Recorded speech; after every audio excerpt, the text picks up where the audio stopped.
좋아지자 한 제자가 나서서 이렇게 물었답니다.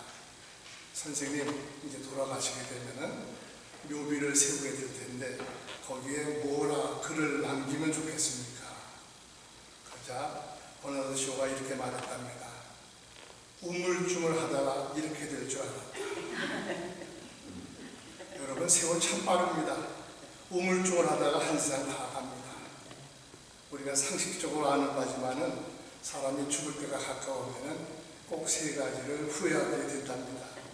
하나는 좀 더 베풀며 살 것, 좀 더 좋은 일 좀 하면서 주면서 살 것, 이렇게 베풀지 못한 그런 아쉬움에 가슴을 친다고 합니다. 또 하나는 좀 더 참을 것, 조금만 더 참았으면 내 운명이 지금보다는 더 좋아졌을 텐데 참지 못한 그 아쉬움에 여러 가지 후회로 가슴에 남는다고 한 얘기를 합니다. 또 하나는 좀 더 즐기며 살 것, 순간순간 내가 얼마든지 행복할 수 있었는데 왜 즐기지 못하고 그렇게도 스스로 괴롭히며 살았는가, 이렇게 뉘우치게 된답니다. 한동안 애플의 스티브 잡스가 회자된 때가 있었습니다. 그가 왜 그토록 유명한 사람이 되었는가? 그는 늘 죽음을 생각하면서 살았다고 전해집니다. 만일 오늘이 내 인생의 마지막 날이 된다면 내가 오늘 하려는 것을 지금 하게 될까? 그는 말합니다. 내가 곧 죽을 것이라고 하는 생각은 내가 인생에서 큰 결정을 내리는데 도움을 주는 가장 중요한 도구였습니다. 모든 외부의 기대들, 자부심, 좌절과 실패의 두려움, 그런 것들은 죽음 앞에서 아무것도 아니기 때문에 진정으로 중요한 것만 남기게 됩니다. 그는 늘 이렇게 이런 생각을 하면서 살았습니다. 그래서 죽음을 생각하며 사는 사람을 우리는 현자, 지혜로운 사람이라고 말을 합니다. 그런데 매일매일 이렇게 죽음을 경험하면서도 이를 느끼지 못하고 사는 사람들이 있습니다. 여러분, 잠을 잘 때 뭐라고 기도하십니까? 기도하죠. 잠잘 잘 자게 해주세요. 좋은 꿈 꾸게 해주세요. 또 내일 건강한 몸으로 일어나게 해주세요. 보통 그렇게 기도합니다만은 이스라엘 사람들에게는 기도문이 주어졌답니다. 이렇게 기도하라. 내 영혼을 아버지께 부탁하나이다. 그래서 예수님도 십자가에서 그렇게 기도하셨답니다. 내 영혼을 아버지 손에 부탁하나이다. 여러분, 잠자고 다시 깨어난다는 보장이 있습니다. 잠잔다고 하는 것은 어떤 의미에서 죽는 연습을 하는 것입니다.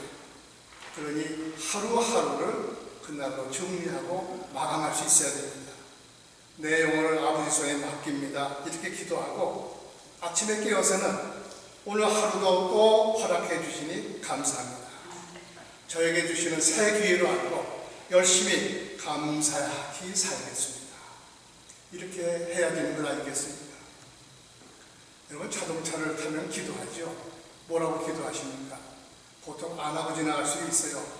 그러나 대부분 장거리 뛸 때는 꼭 이렇게 기도합니다. 무사히 목적지까지 가게 해주세요. 그러나 내가 아무리 바르게 운전한다 하더라도 남이 와서 가는 데는 도리가 없습니다.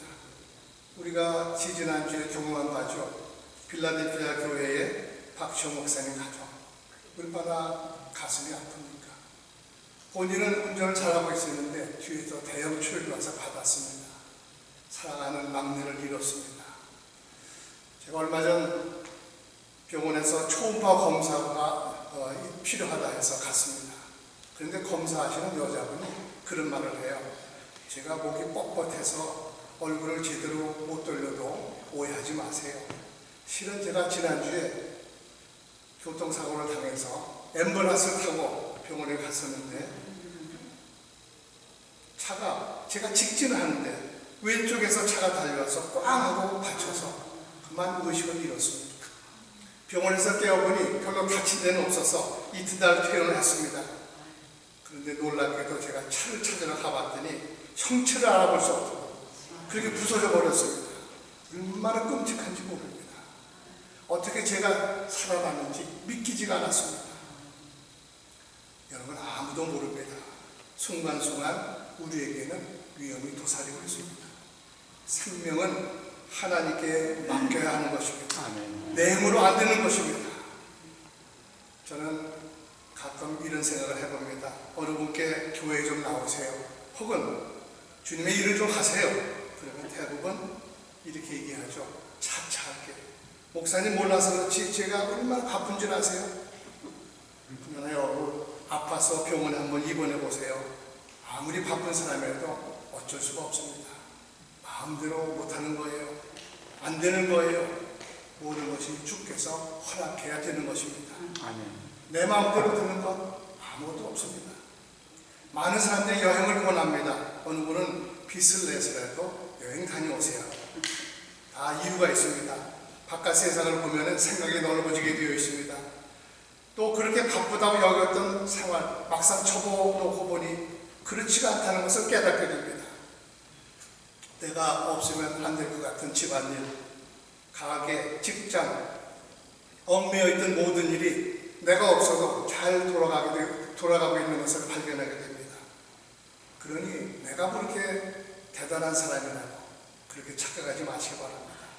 그러기에 주님의 일을 시킬 때는 속히 순종하는 것이 좋습니다. 그것이 마지막 기회가 될지 누가 알겠습니까? 우리는 항상 마지막을 현실적으로 경험하며 살아가야 합니다. 오늘이 나의 마지막 날이 될 수 있다는 바로 그 마음으로 말입니다. 그것을 인식하게 되면 항상 가슴 뛰는 삶을 살게 됩니다. 순간순간이 소중하게 여겨지게 됩니다.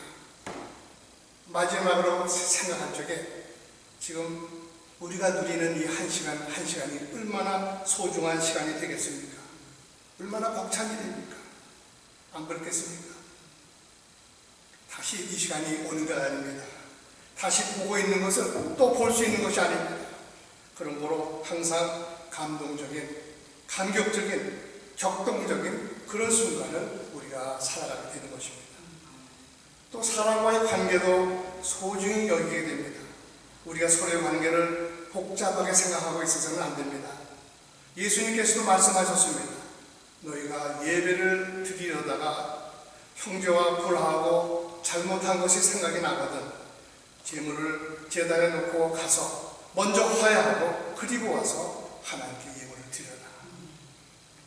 여러분 누구와 맺힌 것이 있습니까? 풀어야 합니다. 어떠한 억울한 일이 있더라도 다 용서해버리고 내 영혼을 자유케 해야 합니다. 누구를 미워해도 안 되고 미움을 받아서도 안 됩니다. 원한을 품어도 안 되고 원한의 대상이 되어서는 더욱 안 됩니다. 그래야 항상 자유한 마음, 용서를 통하여 영혼을 자유케 하는 그런 마음으로 살아가게 될 것입니다. 이렇게 살 때 세상은 우리에게 그런 사람을 향하여 시원한 사람이다, 유쾌한 사람이다 이렇게 기억한다는 것입니다. 오늘 우리가 읽은 성경 본문에 보면 18절에 그들이 나와 너의 마음을 시원케 하였으니 그러므로 너희는 이런 자들을 알아주라 이렇게 기록되어 있습니다. 시원케 한다. 다른 사람의 마음을 유쾌하게 한다. 우리 중에 근심이 있었는데 문제가 있었는데 이를 해결해 준 사람이 있어서 마음이 시원케 되었다는 얘기입니다. 그러면 누가 무엇이 이 바울의 마음을 시원케 하였는가? 바로 스데바나의 이야기를 합니다. 스데바나의 집은 아가야의 첫 열매요 또 성도 섬기기로 작정한 줄을 너희가 아는지라. 먼저 스데바나의 온 집이 더불어 예수를 믿게 되어 아가야 지방의 첫 전도의 열매가 되었다는 말입니다. 온 가족이 함께 예수를 영접했다는 얘기입니다. 여러분 이것이 중요합니다. 먼저는 가족이 함께 예수를 영접하고 믿는 일입니다. 만일 가정의 일원이 예수를 믿지 않으면 가정이 편안할 수가 없습니다. 가정에 형통의 은혜가 임할 수가 없습니다. 예수를 믿지 않은 시어머니가 계신다든가 남편이 그렇다든가 형제가 이렇다든가 그렇다면 이거야말로 정말 가슴이 답답합니다. 예수님도 마태복음 10장 34절에서 이렇게 말씀하셨습니다. 내가 세상에 화평을 주러 온 것이 아니라 화평이 아니요 범을 주러 왔노라. 내가 온 곳은 사람이 그 아비와 딸이 어미와 며느리가 시어미와 불화하게 하려 함이니 사람의 원수가 자기의 집안 식구니라. 여러분, 그러므로 합격해야 되는 역사가 있어야 합니다. 저희 가정 얘기를 잠깐 하겠습니다. 제 처가 부산에서 경남역으로 나오고 대학은 서울에 유학을 와서 저를 만났습니다. 서울로 길을 떠나는 그 딸에게 아버지께서 딸을 안치고 단단히 주의를 주더랍니다. 이제 내가 서울로 가서 학업과 함께 앞길을 개척할 텐데 이런 남자는 절대 사귀지 마라. 첫째, 서울놈 사귀지 마라. 둘째, 예수 믿는 놈 사귀지 마라. 아마 아버지께서 사업을 하시다가 서울놈, 예수 믿는 놈에게 사기를 당하셨나 봐요. 그런데 저를 만났습니다. 서울놈이요, 예수 믿는 놈입니다. 그러니 어떻게 했어요? 저를 만나서 전도를 함께 예수를 영접하고 은혜 받고 결혼하고 그 후에 날마다 속을 끓이는 겁니다.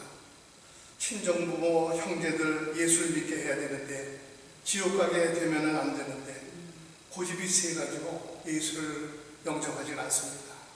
심지어 장모님은 동네 온천장 금강원에 4월 초팔이 되면은 부처님 오신 날 사위임으로 복 받으라고 등을 사서 걸어놓고 하셨습니다. 그러니 마음이 어떻겠어요? 평화가 없습니다. 그래서 기도도 많이 하고 미국에서 한국으로 전도 여행을 떠나오기도 하고 그렇게 끈질긴 설득에 결국 장모님 비록 처가 온 식구가 믿게 되었습니다. 아멘. 드디어 가슴이 후련해졌습니다. 가정의 평화가 임했습니다. 지금은 장모님 모두 예수 잘 믿다가 하나님의 부르심을 받았고 형제들 오남매 모두 미국에 와서 얼마나 교회를 잘 섬기는지 모르겠습니다. 지금 바울은 이 이야기를 하는 것입니다. 스데바나의 온 가족이 더불어 예수를 영접했다는 것입니다. 이것이 모두의 마음을 시원케 한 일이라고 그런 얘기를 합니다. 또 스데바나의 집안이 잘한 것 섬기기로 작정했다. 그랬습니다. 그 집안이 모두 주님과 성도를 섬기기로 작정했다는 말입니다. 여러분, 예수 믿는 사람들의 덕목이 무엇으로 나타나느냐? 바로 섬김입니다. 예수님께서도 당신은 섬기러 오셨다고 말씀하셨습니다. 마태복음 20장 28절에서 인자가 온 것은 섬김을 받으려 함이 아니라 도리어 섬기려 하고 자기 목숨을 많은 사람의 대선물로 주려 함이니라. 예수님이 예루살렘에 올라가실 때 제자들 사이에 분쟁이 있었습니다. 누가 더 높으냐? 그래서 예수께서 섬김의 도를 가르쳐주신 것 아니겠습니까? 너희 중에 크고자 하는 자는 너희를 섬기는 자가 되고 너희 중에 으뜸이 되고자 하는 자는 너희의 종이 되어야 하리라. 그런데 사실 이게 잘 안 돼요. 일을 하다 보면 간혹 우리 교육자들 사이에서도 그렇습니다. 마음을 편치 못하게 하는 사람이 꼭 있습니다. 알고 보면 섬김을 받으려는 사람입니다. 섬김 받으려는 사람이 자기를 알아준다 안 알아준다 말이 많습니다. 섬기려 하는 사람, 오직 섬기기로 작정한 사람이 주님의 마음을 시원케 하고 모든 사람의 마음을 편하게 해주는 법입니다. 요즘 어떤 교회는 원로들 때문에 간혹 골치가 많이 아프답니다. 저를 여기서도 원로 목사라 이렇게 불러주는데 원로란 원칙 없이 사는 노인네 이런 뜻이 있습니다.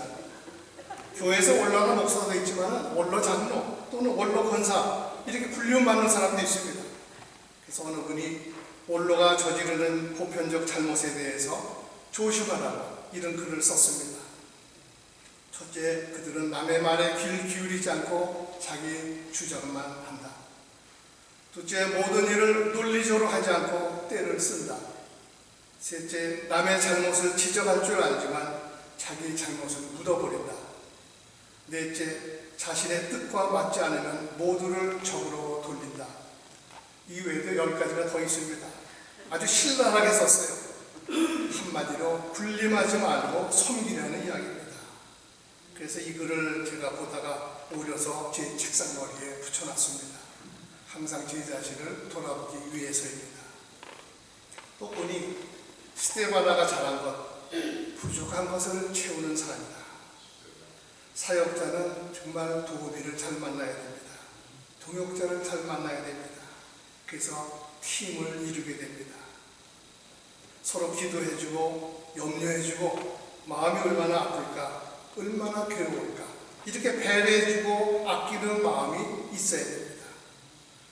바울에게 있어 고린도 교회에서 잊을 수 없는 사람을 꼽으라면 또 한 사람이 있습니다. 오늘 본문 19절에 나오죠. 아굴라와 브리스길라입니다. 바울이 에덴에서 선교에 실패하고 고린도에 쫓기도 도망와서 궁여지책으로 잡은 일이 장막을 깁는 일이었습니다. 먹고 살아야 하니까 거기서 로마에서 쫓겨온 아굴라와 브리스길라 부부를 만납니다. 같이 천막 깁는 일을 하면서 그들에게 복음을 전했습니다. 그랬더니 감사하게도 이들이 복음을 받아들였습니다. 이들이 보니 바울이 보통 사람이 아닙니다. 그래서 아굴라와 브리스길라가 말합니다. 당신은 나가서 전등한 일만 전등하십시오. 뒷바라지는 우리가 하겠습니다. 그 후 이들 부부는 바울이 가는데 꼭 따라가고 어떤 때는 앞서가서 준비하고 이렇게 바울을 잘 섬겼습니다. 바울이 어떻게 그 큰 사역을 잘 감당하게 그런 놀라운 일을 이루었나, 이런 도움을 받아서입니다. 그래서 그는 이런 사람들을 알아주라는 것입니다. 바울 서신의 특징이 뭡니까? 마지막 장에 수고한 브리스길라의 이름과 함께 이런 사람들을 알아주고 문안하라고 당부합니다. 로마서 마지막 장에도 보면은 아굴라와 브리스길라에게 문안하라 또 이렇게 당부합니다. 그리고 루포의 어머니가 등장합니다. 그 어머니는 곧 내 어머니니라. 어마어마한 칭송입니다. 여자분을, 자기를 두고 여자분을 향해서 나의 어머니입니다. 루포의 어머니, 설에 의하면 그녀는 예수님이 골고다에 오실 때 구경 나왔다가 재수없게도 로마 군인에게 붙잡혀서 예수님의 십자가를 억지로 지게 된 구레네 시몬의 아내가 됩니다. 그 가정이 예수를 믿고 달라졌습니다. 온 집안이 예수를 영접하고 후에 바울을 만나 그의 선교 사업을 도왔습니다. 그래서 하나님의 일은 억지로라도 시킬 때 순종하라는 것입니다. 하나님은 공짜로 일을 시키지 않으십니다. 반드시 은혜를 주십니다. 바울은 이 같은 자들과 함께 일하며 수고하는 모든 자들에게 오늘 마지막으로 복종하라고 권고합니다. 여기서 복종하라는 말은 다른 말로 이런 봉사자를 따라 너희도 그렇게 따라하라는 말입니다. 그렇게 헌신과 봉사를 아끼지 마라. 그런데 나는 나이도 들고 가진 것도 없고 도울 힘도 없는데 무슨 일을 어떻게 하란 말이냐. 특히 우리 교회 같은 나이 든 분이 많아서 이렇게 되버릴 수 있습니다. 그러나 결코 우리는 실망할 것이 없습니다. 마음으로 돕는 것이 참 좋은 일입니다. 때로는 따뜻한 말로 도우는 것입니다. 더 큰 일은 기도로 돕는 일입니다. 여러분, 전쟁터에서 자신을 희생하면서 많은 사람을 구출해서 세계적으로 알려진 나이팅게일이라고 하는 간호사를 아실 것입니다. 그녀가 영국 왕으로부터 하사받은 상패에는 이렇게 쓰여 있다고 합니다. 사람은 물질로 남을 도울 수 있다. 물질이 없을 때는 말로 도울 수가 있다. 물질도 말도 없을 때는 눈물로 도울 수 있다. 그렇습니다. 우리가 남을 섬긴다고 하는 것은 꼭 물질로만 되는 것이 아닙니다. 정말 따뜻한 말 한마디로, 마음으로, 아니 눈물로, 간절한 기도로 섬길 수 있는 것입니다. 이런 사람을 알아주라. 달리 말하면은 이런 일이 아무것도 아닌 것 같아도 주님께서 알아주고 기억하시다는 말입니다. 여러분, 이 대목이 아주 중요합니다. 여러분, 다른 누구에게 칭찬받는 것보다 주님이 알아주시면 그것이 최고의 영광이요 명예라는 사실을 아셔야 합니다. 아멘. 예수님 그분이 나를 알아주시면 족한 것입니다. 이것이 우리의 고백이요 자랑이 되어야 합니다. 저는 항상 해같이 빛나니 이 복음성가로 은혜를 받습니다. 당신의 그 섬김이 전국에서 해같이 빛나리. 당신의 그 겸손이 전국에서 해같이 빛나리. 주님이 기억하시면 족하리. 예수님 사랑으로 가득한 모습, 천사도 흠모하는 아름다운 그 모습, 전국에서 해같이 빛나리. 주님이 기억하시면 족하리. 저는 이 말씀이 참 마음에 와 닿습니다. 주님이 알아주시면 족하리. 사랑하는 성도 여러분, 여러분은 어떤 사람으로 기억되시길 원합니까? 어떤 사람으로 남을 것입니까? 우물쭈물하다가 그렇게 인생의 종을 치시겠습니까? 아니면 스데바나처럼 온 집이 더불어 섬기고